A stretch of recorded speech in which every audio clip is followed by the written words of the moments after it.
Hello student, little bird English school में आप सबका स्वागत है।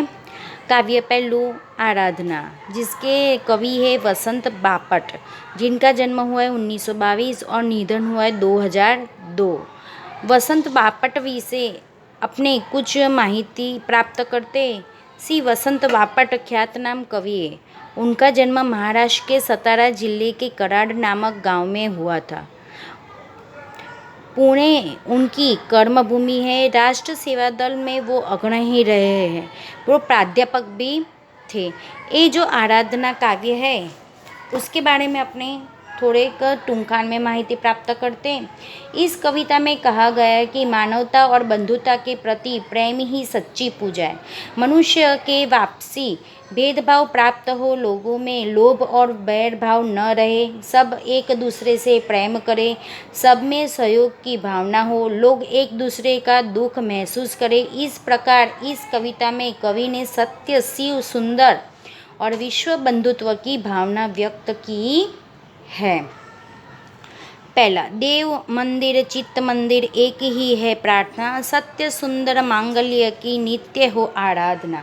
ये जो दो पंक्ति उसमें कवि कहना चाहते कि यही मेरी प्रार्थना है कि शरीर और मन से सत्य, शिव और सुंदर की आराधना हो, लोग सच्चाई के मार्ग पर चले, उनके मन में सुंदर विचार आए और सब एक दूसरे के हित से बात सोचे। यानी एक दूसरे की अच्छी बात सोचनी चाहिए, किसी के बारे में बुरा विचार नहीं करना चाहिए, अच्छा ही सोचना चाहिए। दुखियारों का दुख जाए है यही मन कामना, वेदना को परख पाने जगाए संवेदना, दुर्बलों के रक्षार्थ पौरुष की साधना। ये जो तीन पंक्ति है उसमें कवि कहना चाहते हैं कि कवि प्रार्थना करते हुए कहते हैं कि दुखी लोगों को दुख से छुटकारा मिल जाए तो लोग एक दूसरे की पीड़ा का अनुभव करें। यानी जो दुखी लोग हैं उनको दुख से छुटकारा मिलना चाहिए। वो भगवान से प्रार्थना करते कि हे भगवान उनको सुखी करो। दुर्बलों की रक्षा के लिए शक्ति और साहस का उपयोग करो। यानी जो निर्बल है, जिसके पास ताकत नहीं है, जो कुछ कर नहीं सकते, उनकी वो ताकत बनना चाहते हैं। जीवन में नव चेतनो, अंतरंग में भावना, सुंदरता की आश हो, मानवता की उपासना, शौर्य पावे धैर्य पावे यही है अभ्यर्थना। ये तीन पंक्ति उसमें यह कहना चाहते कि सबके जीवन में नया प्रकाश यानी नया चेतन हो, सबके हृदय में सुंदर भावना हो, सबके मन में सुंदर आशाएं हो और सब मानवता की पूजा करें, सभी लोग शौर्य और धैर्य प्राप्त करें। यही प्रार्थना करते हुए कवि इस पंक्ति में नव चेतना यानी नई जागृति लाने की कोशिश करते हैं।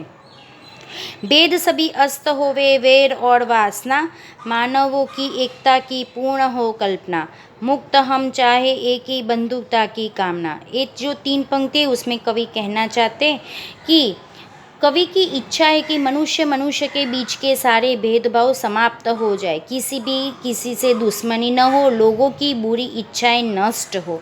यानी कोई दुश्मन नहीं है, कोई किसी के बारे में बुरा ना सोचे, सबके बारे में अच्छा ही सोचे, सब अपने दोस्त ही है, ऐसा अपने को महसूस करना चाहिए। सभी मनुष्य एकता का अनुभव है, यानी कोई ऊंच नहीं है, कोई नीच नहीं है, सब अपने एक ही है।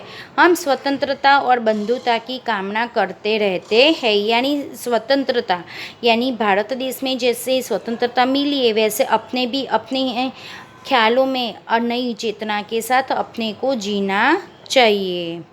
Thank you student, take care, आभार।